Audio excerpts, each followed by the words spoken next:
Voilà, bonjour à tous et soyez le bienvenu ce matin dans la maison de Dieu et dans la présence du Seigneur.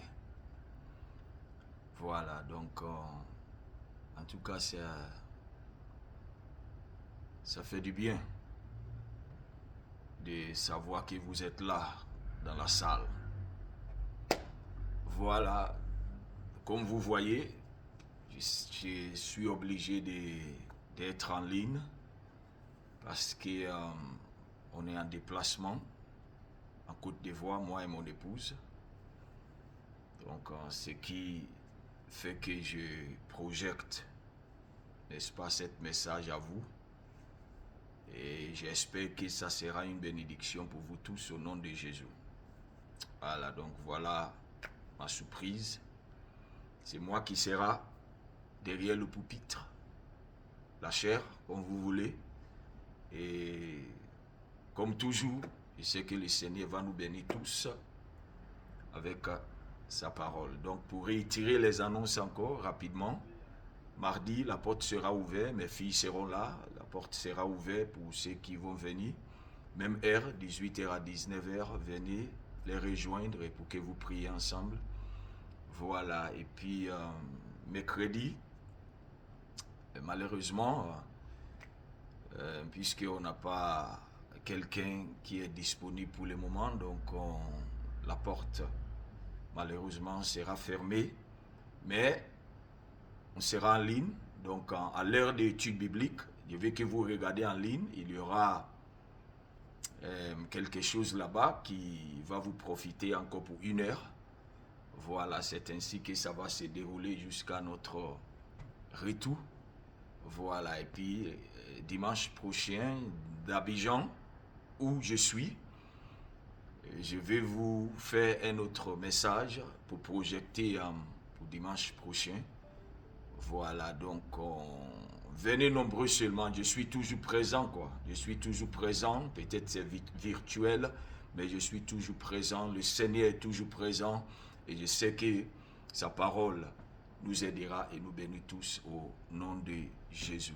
Amen. Donc n'oubliez pas également, le 7 décembre, ça sera samedi, on va projeter notre film La Forge. J'ai déjà vous envoyé les invitations, partagez ça un maximum, invitez les gens pour que la salle sera pleine en cette soirée au nom de Jésus. Et n'oubliez pas aussi qu'à la fin de l'année, nous aurons notre petite fête de fin de l'année en famille. Voilà, on va venir manger ensemble, faire des petits jeux ensemble avec des prix et tout. Et ça sera intéressant par la grâce de Dieu. Voilà.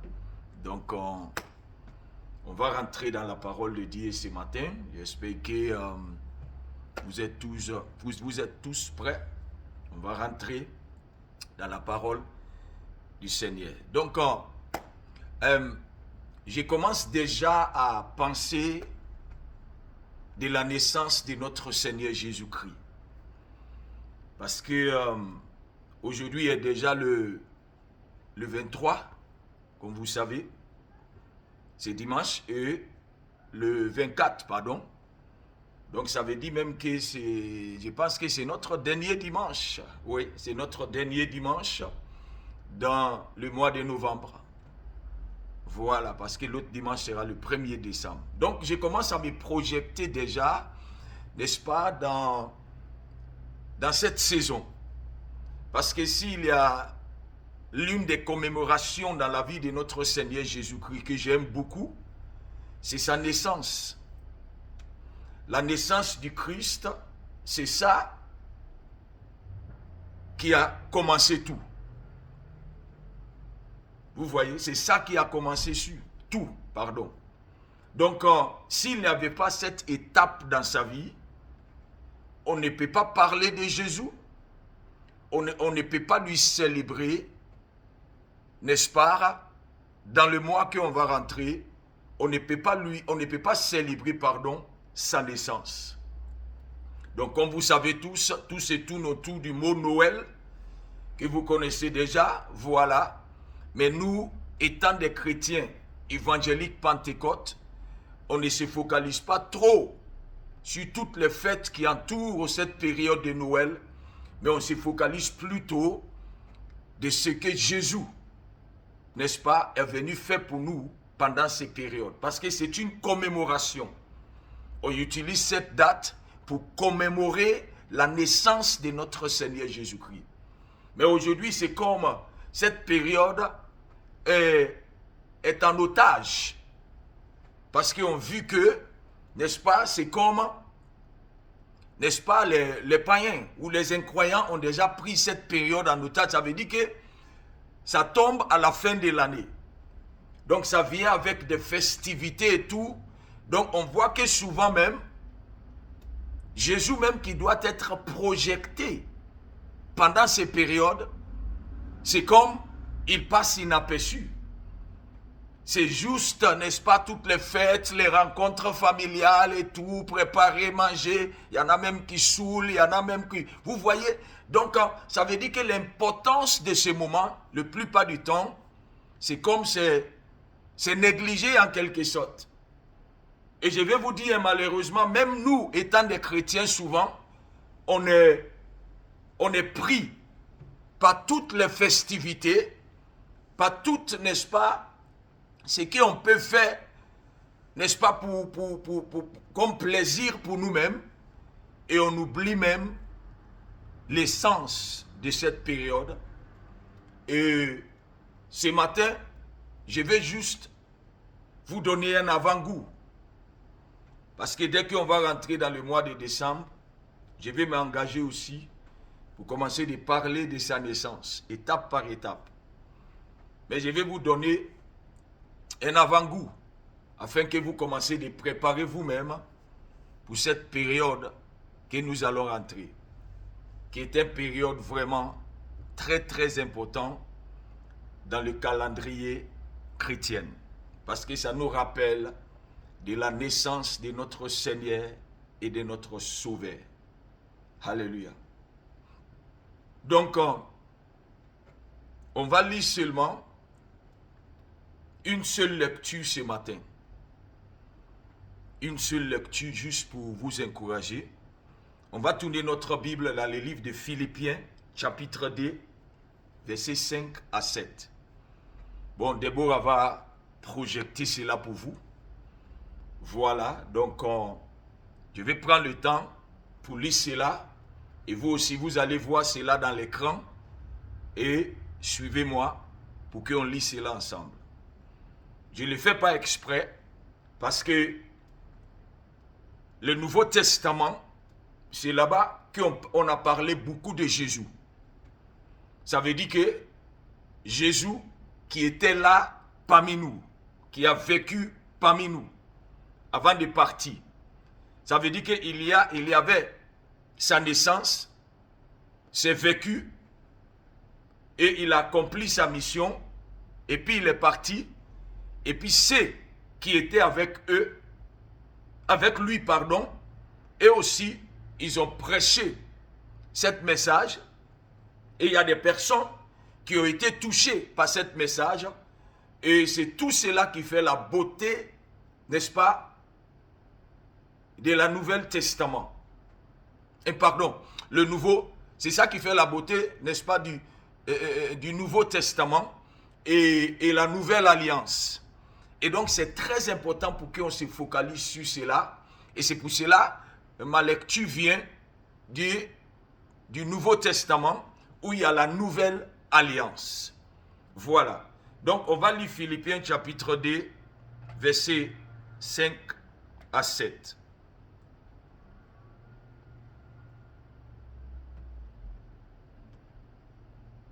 Écoutez ce que la Bible dit.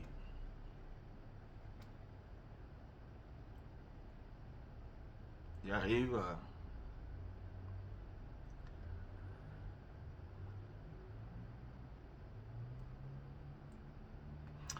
Ok. Entre vous, peut-être ça ne peut pas être pareil comme dans l'écran, mais bon, c'est même chose et ça va vers c'est le même sens que ça va projeter et je sais que ça va nous bénir. Entre vous, conduisez-vous comme des gens unis au Christ Jésus. Lui, il était égal de Dieu parce qu'il est Dieu depuis toujours. Pourtant, cette égalité, il n'a pas cherché à la garder à tout prix pour lui. Mais tout ce qu'il avait, il l'a laissé. Il s'est fait serviteur. Il est devenu comme les hommes et tous voyaient que c'était bien un homme. C'est là-bas on va arrêter. Parce que cette portion de lecture doit nous interpeller. Ici, c'est l'apôtre Paul qui s'exprime. Et il a dit quelque chose de vraiment formidable ici que nous allons regarder tout à l'heure. Parce que c'est très important. Et avant de revenir encore sur cette lecture, on va passer à notre message. Vous voyez, l'un des plus grands mystères que le monde a déjà vécu, l'un des plus grands mystères que le monde a déjà vu, c'est le mystère de la naissance de notre Seigneur Jésus-Christ. Ce n'était pas un être humain ordinaire. Il faut que je l'établisse. Il n'était pas comme toi et moi, si même il avait porté notre corps et il ressemble toi et moi. Non. Lui, il était extraordinaire. Il était un être naturel, mais en même temps surnaturel. Ordinaire et en même temps extraordinaire. C'est lui seul qui porte cette qualité. Il était mortel et en même temps divine. Il était dans la chair, mais en même temps dans l'esprit. Il portait, bien aimé en lui, ces deux qualités ou deux vertus. Donc ça veut dire que Jésus dépasse l'entendement de tout ce qui est mortel. Étant homme, il était en même temps mortel et immortel. Ça veut dire que personne n'est pas venu lui délivrer de la mortalité à lui donner l'immortalité comme nous, vous et moi. Parce que vous et moi, nous étions mortels seulement. C'est par Christ maintenant, n'est-ce pas, que nous passons de la mortalité à l'immortalité, sauf en Christ. Mais Christ, lui, il était mortel et en même temps immortel. D'abord, il était immortel et il a choisi d'être mortel pour nous rendre immortels. Je ne sais pas si vous me comprenez. Ce sont des profondeurs spirituelles, bien aimés, que nous devons comprendre. C'est pour cela que j'ai dit que ce n'était pas quelqu'un d'ordinaire. Non. Même étant un homme, il n'était pas un homme. Il est devenu homme. Nous sommes criés hommes. Mais Jésus, lui, il est devenu homme. J'espère qu'on se comprend. Donc voilà la réalité que nous devons aborder parce que c'est très très essentiel et important. Donc le mystère de la saison qui vient, qu'on va célébrer sa naissance, et que Jésus a laissé son trône, il a revêtu lui-même dans un corps humain Et il est venu vécu parmi les êtres humains pendant 33 ans.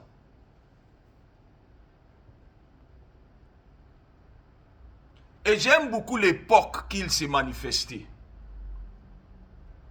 Parce que c'était une époque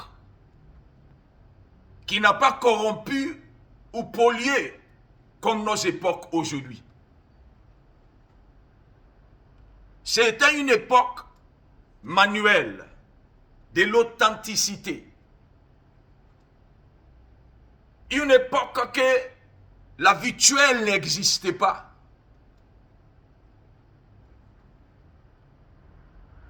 Une époque où c'est le vis-à-vis. Une époque où il n'y avait pas d'écran entre des êtres humains. Donc c'est dans cette époque qu'il s'est manifesté. Ça veut dire que les personnes qui ont vécu avec lui, ils ont vécu avec lui de chair en os. Ils l'ont touché. Ils l'ont senti, ils ont parlé avec lui. Et quand sa nouvelle se répand, ça se répand de ce qu'il était. Donc ça veut dire qu'il y a des personnes dans les autres villes qui attendent pour qu'il vienne chez eux. Ça veut dire qu'il a imposé sa personne. Il n'était pas lointain et s'est fait connaître. Il est venu parmi des hommes. Il est resté parmi des hommes. Donc voilà la beauté de cette saison. Notre Sauveur, qui doit être dans le cieux, qui n'avait pas pour obligation de venir parmi les hommes, mais il s'est rabaissé. Voilà ce que nous allons célébrer en quelques semaines. Il s'est rabaissé, bien-aimé. Et il s'est donné pour toi et pour moi. Il a quitté son palais de luxe pour venir vivre dans le bidonville du péché, là où nous nous trouverons.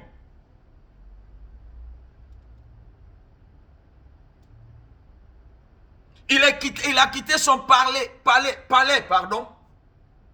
pour venir vivre dans les favelas, si on peut utiliser le mot en Espagne, en espagnol. Il a quitté son palais pour venir vivre in the shacks, si on peut utiliser le mot en anglais. Il n'y a pas une façon de prouver son humilité et son amour pour nous que de cette façon. Il a accepté cela, bien-aimé. C'était une décision céleste et le Fils l'a accepté.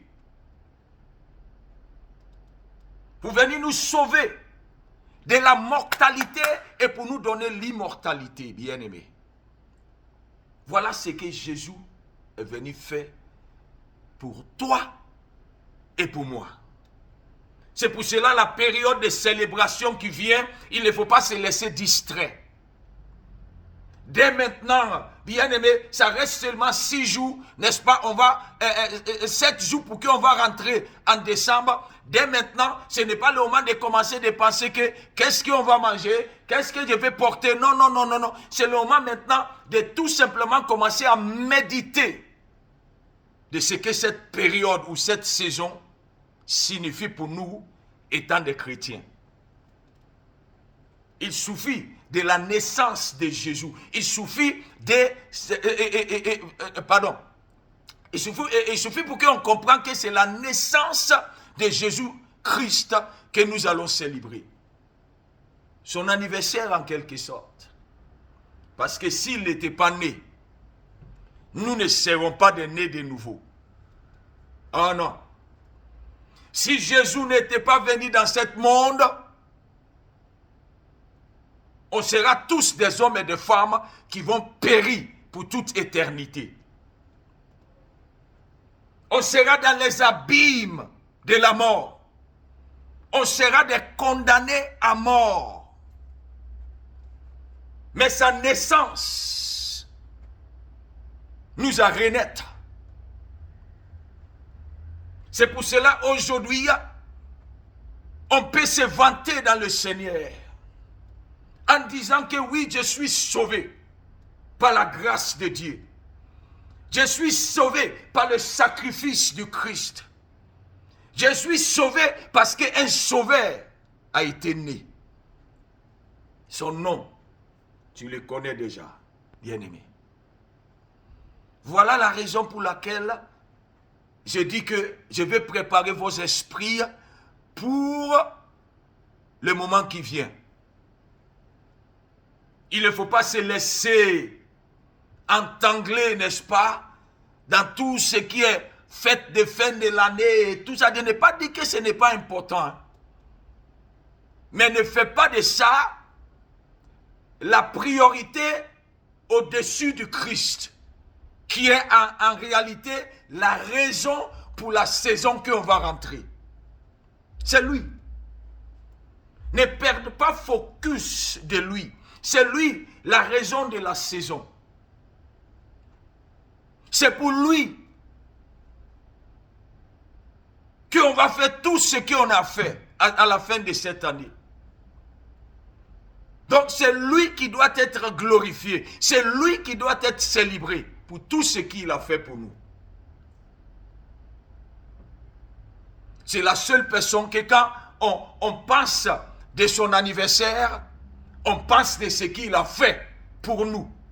On le célèbre pour ce qu'il a fait pour nous, qu'aucun être humain ne peut faire.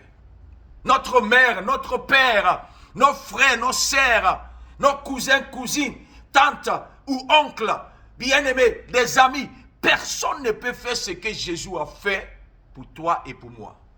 C'est pour cela qu'il mérite d'être célébré. Il mérite d'être célébré tout au loin du mois de décembre. Je sais qu'on les célèbre déjà chaque jour, hein, mais il faut que vraiment, c'est quelque chose qui va s'accélérer. Parce que c'est un moment qu'on va commémorer sa naissance. Ça veut dire que c'est un moment que nous devons visiter encore les premiers chapitres des évangiles. Matthieu, Marc, Luc et Jean. Pour comprendre l'histoire. C'est que je vais prendre le temps encore pour vous prêcher encore. Parce que c'est important. Il ne faut pas qu'on perde la vue de la saison. C'est Jésus. C'est Jésus la saison. Ce n'est pas un nouveau habit. Non. Ce n'est pas les visites de famille. Ou des bons repas, autour des bons repas. Oui, c'est bon, c'est bien, on aime ça. Nous-mêmes, on va fêter à la fin de l'année, certes. Mais il faut que toutes ces choses que nous faisions, c'est Jésus notre priorité. C'est lui que nous célébrons. Il ne faut pas qu'on rentre dans les traditions de fin de l'année. De sorte que même, on écarte le Seigneur. Tout est devenu tradition. Mais on écarte même ce qui est religieux. Il y a des personnes même qui vont rater l'église à cause des repas. Il y a des personnes même qui vont rater l'église à cause des réunions familiales. Ça veut dire que le moment qu'il doit être là pour célébrer Jésus, pour ce qu'il a fait, non, ce temps-là, on consacre ça à autre chose. C'est pas normal. C'est pas normal du tout. C'est pour cela que je voudrais vous encourager, bien-aimés. La raison pour la saison, c'est Jésus. Ça, c'est juste une exhortation ce matin. C'est juste une exhortation. Et le titre du message, Dieu est avec nous. C'est ce que Déborah a déjà projeté cela. Dieu est avec nous. C'est ça la saison. D'ailleurs, même, je n'ai pas besoin même de vous dire. Quand on rentre dans la saison, n'est-ce pas, de la naissance de Jésus ou bien Noël, on sait qu'on va parler de Dieu qui est venu parmi nous à travers de son Fils.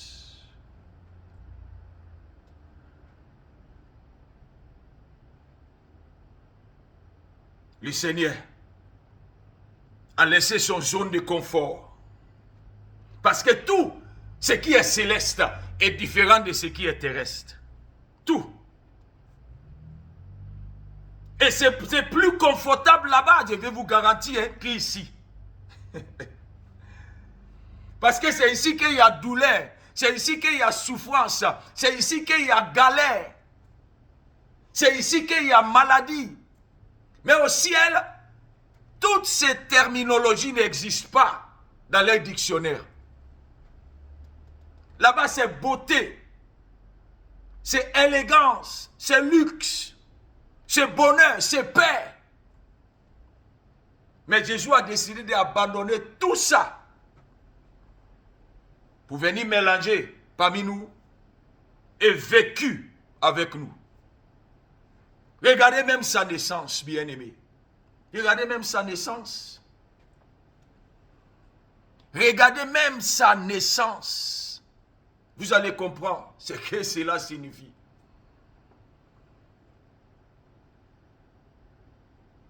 C'est dans un village que le Seigneur a localisé sa mère. Ce n'est pas même en ville. Ce n'est pas même en ville parce que Nazareth, c'est un village. Il fallait que sa mère quitte à Nazareth pour venir à Bethléem, maintenant en ville, pour l'accoucher.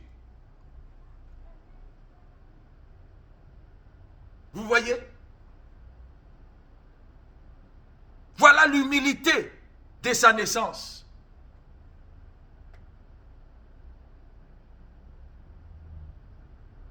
Donc vraiment, c'est touchant, quoi. C'est touchant. Quelqu'un qui connaît le confort ultime, qui passe par le ventre d'une villageoise. Et même quand ils sont arrivés en ville pour sa naissance, nous savons tous qu'il n'avait même pas place décente.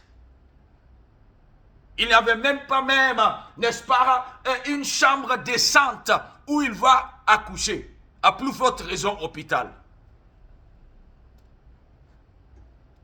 La Bible nous a dit que c'est parmi les bêtes, si on peut le dire comme ça, qu'il a accouché son bébé. Parmi les moutons. Ce n'est pas, n'est-ce pas, un environnement propice pour faire un enfant. Disons la vérité. Ce n'est pas hygiénique. Il y a beaucoup de bactéries partout.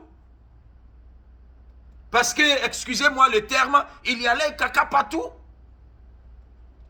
Donc ce n'était pas un environnement, n'est-ce pas, décent pour que vraiment un enfant vienne au monde. Mais malheureusement, oui, c'est là-bas que Jésus est né. Parmi ces moutons, parmi toutes ces bactéries, ces germes, c'est là-bas sa mère était. C'est là-bas que le Seigneur a voulu que son enfant sorte. Là où il y a des herbes, des pailles. Parce que cette naissance doit révéler quelque chose, bien-aimé. Cette naissance révèle l'amour que Dieu a pour nous. Et nous dit qu'il est prêt de faire n'importe quoi pour nous faire revenir à lui-même. C'est ça. Le vrai amour, c'est un amour qui est prêt de faire n'importe quoi pour le bonheur de l'autre. Je ne dis pas ça dans le côté folie, hein, mais pour le bonheur de l'autre, il est prêt de faire n'importe quoi. C'est ce que Dieu nous a prouvé. C'est ce que Dieu nous a prouvé dans l'environnement que le Fils Jésus a été né. Il dit aux humains que je suis prêt à faire n'importe quoi pour que vous reveniez encore à moi, parce que vous êtes mes enfants. C'est ce qu'il a fait. C'est ce qu'il a fait. Pour ne pas que personne sera délaissé. Pour ne pas que quelqu'un va dire que mais non, voilà, il est venu pour sauver les humains, mais voilà où il est né, c'est dans le palais. Pour qu'il n'aura même pas cette pensée. Il a choisi l'extrémité de la pauvreté. C'est là que son enfant est venu. Le lieu le plus sale qu'on peut dire, c'est dans ça que son fils est venu. Ça veut nous dire aussi que cet environnement, c'est une réflexion de nos péchés. Parce que le péché aussi nous rend sales. Donc le Seigneur permet que son fils sorte de là. Parce qu'en réalité, c'est ce qu'il est venu faire dans notre vie, pour nous faire sortir de cette saleté. Donc c'est là-bas qu'il a commencé. Sa naissance se trouve au milieu, n'est-ce pas, de cet environnement hostile de l'hygiène. Parce que c'est pour nous sauver. Il a accepté cela pour que nous soyons ce que nous sommes aujourd'hui. C'est pour cela que personne ne peut pas pointer le doigt sur Jésus. Son humilité est sans faille. C'est parce que même Marie avec Joseph même, il posait des questions. Mais pourquoi on nous a dit que c'est le sauveur on porte Marie? Le Seigneur m'a dit que c'est le sauveur que je vais porter, mais voilà où le sauveur sera mis au monde. Vous voyez? Je pense que c'est des questions qu'un être humain normal peut poser. Mais c'est ça qui demeure le mystère de sa naissance et tout ce qu'il représente, c'est Jésus. Tout avec lui est comme une énigme à résoudre. Tout avec lui est comme un mystère que nul ne peut dévoiler. C'est ça Jésus. C'est ça. C'est pour cela que c'est difficile de contester qui il est. C'est difficile. Parce qu'il défie toute logique. Il défie même la gravité. C'est ça Jésus. Alléluia. Donc bien aimé, avec tout ce que je viens de dire, commençons à se projeter maintenant vers cette période qui vient. C'est vraiment important pour nous. Si on se sent fier, si on ne sent plus encore sale au niveau spirituel, mais maintenant on est justifié, si on se sent fier d'être des enfants de Dieu, naître de nouveau, c'est parce que Jésus était né. Alléluia. C'est parce que Jésus était né. Oui. S'il n'y avait pas sa naissance, je ne serais même pas devant vous pour vous parler. Peut-être même on ne se croise même pas. On ne se croise même pas dans la vie. Mais voilà ce que Jésus fait. Voilà ce que sa naissance nous apporte depuis des siècles. Parce que ça fait 2024 ans maintenant. Mais la puissance qui a été dégagée ce jour continue d'affecter le monde positivement. Les âmes sont sauvées chaque jour. Les gens se transforment, se régénèrent chaque jour à cause du nom de Jésus-Christ. Alors bien aimés, commençons à focaliser nos esprits sur lui. Commençons à focaliser nos pensées sur lui. Lui aussi, il avait un début. Il était né. Donc moi, le fait même de penser que Jésus était né, comme moi aussi je suis né, mais c'est énorme. C'est énorme. Ça veut dire que mon Dieu a accepté la même voie qu'il m'a fait venir au monde. Lui-même, il a passé par cette même voie pour venir dans ce monde, pour me sauver de mes péchés, pour me délivrer et pour me libérer. C'est exactement ce qu'il a fait pour toi et ce qu'il a fait pour moi. Alléluia. Alors, bien-aimé, je vais terminer. Et comme je viens de vous dire, c'est juste une exhortation avant-goût pour préparer vos esprits pour le mois de décembre. Parce qu'on va découvrir des révélations et des vérités par rapport à sa naissance. De sorte que chaque décembre qui viendra à partir de décembre 2025, tu ne peux pas se laisser distraire. Mais tu vas te focaliser sur l'essentiel qui est Jésus lui-même. Parce que c'est lui la raison pour la saison. Alléluia. Pour terminer, on va regarder nos lectures. On va regarder nos lectures encore. Philippiens 2, 5 à 7. On va les regarder. Je regarde les minutes pour ne pas abuser. Voilà. Donc, lisons cela, peuple de Dieu. J'aime ma traduction ici. Je sais que pour vous, l'écran est différent, mais j'aime ici. Écoutez ce qu'il dit. Verset 5. Entre vous, conduisez-vous comme des gens unis au Jésus-Christ.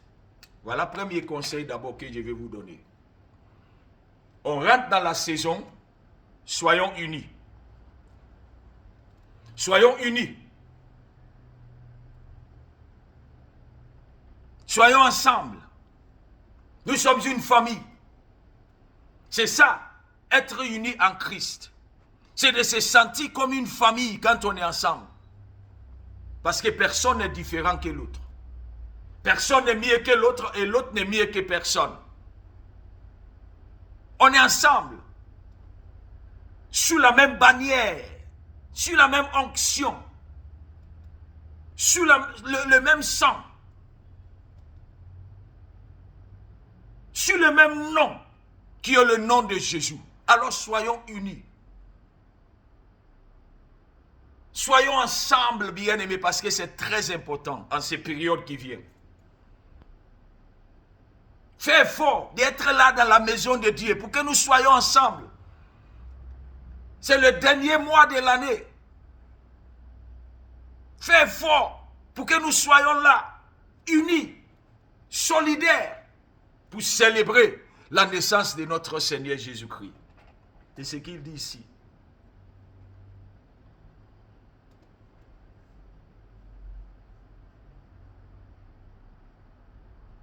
Entre vous, conduisez-vous comme des gens unis au Christ Jésus.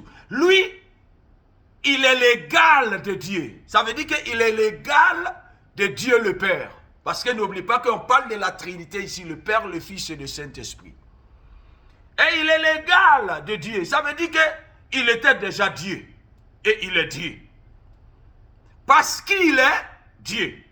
Depuis toujours. Voilà, comme je viens de dire.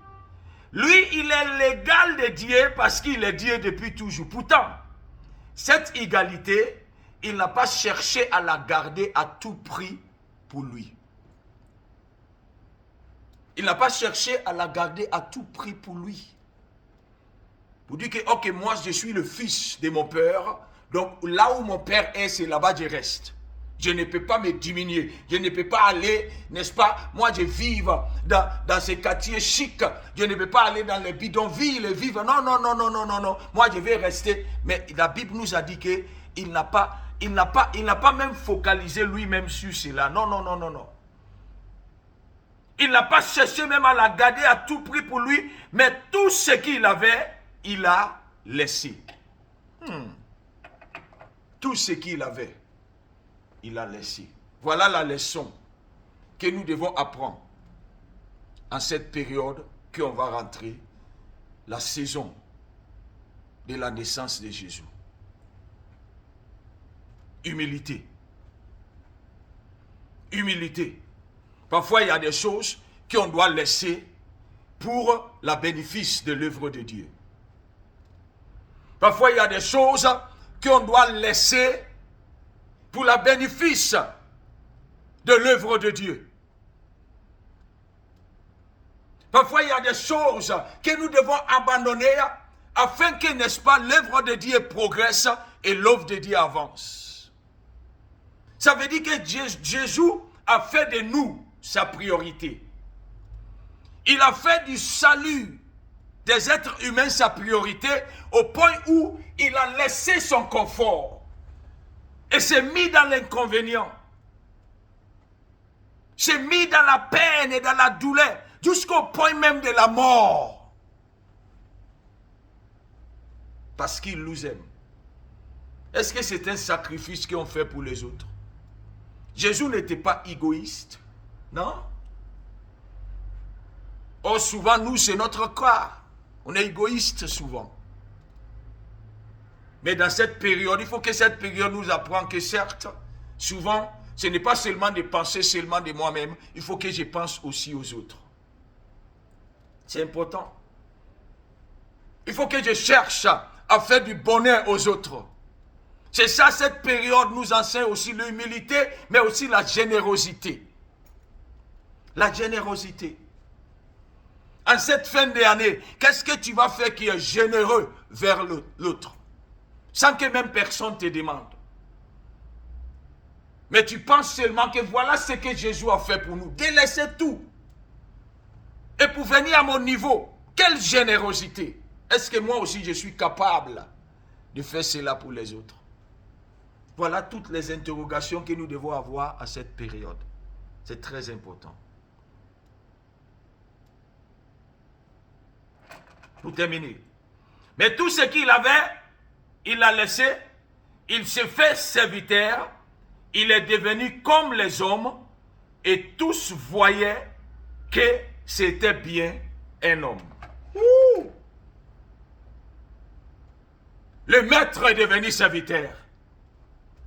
Et ce n'était pas dans l'hypocrisie. Il était tellement sincère que tout le monde voit sa sincérité. Moi, c'est ces qualités que je veux. Être ordinaire pour vivre une vie extraordinaire. C'est ce que Jésus nous a appris dans cette période. Être un homme ordinaire pour vivre une vie extraordinaire. La Bible nous a dit que tout le monde a vu qu'il était un homme. Mais ils ont aussi vu que vraiment, il était un homme extraordinaire. C'est cet regard que Dieu veut qu'on a. Il ne faut pas que quelqu'un te regarde, ils vont dire que lui là, ce n'est pas un homme, c'est un monstre. Non. Il faut que quand les gens te regardent, ils voient l'humanité en toi. Ils voient l'humanité, ils voient ton humilité.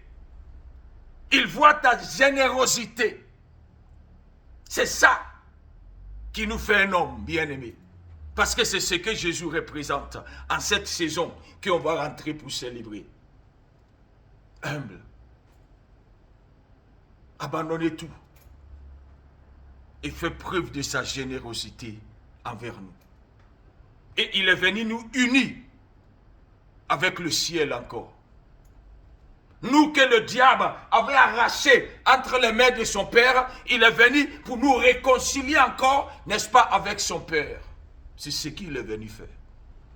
Et c'est cette quête que nous devons avoir, réconcilier. En ce mois de décembre qu'on va rentrer, les personnes que tu as des choses à régler avec, réconcilier. Pardonner, demander pardon, réconcilier. C'est très important. Afin que cette saison sera une saison pleine de grâce, de bonté et de générosité dans notre vie. Au nom de Jésus. Alléluia. Donc voilà où je vais arrêter pour aujourd'hui, pour ne pas abuser. Comme je vous ai dit, c'est un avant-goût.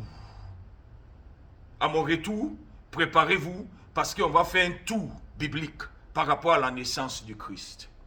On va baisser les têtes et fermer les yeux là où nous sommes ce soir. Merci Seigneur pour l'attention de ton peuple.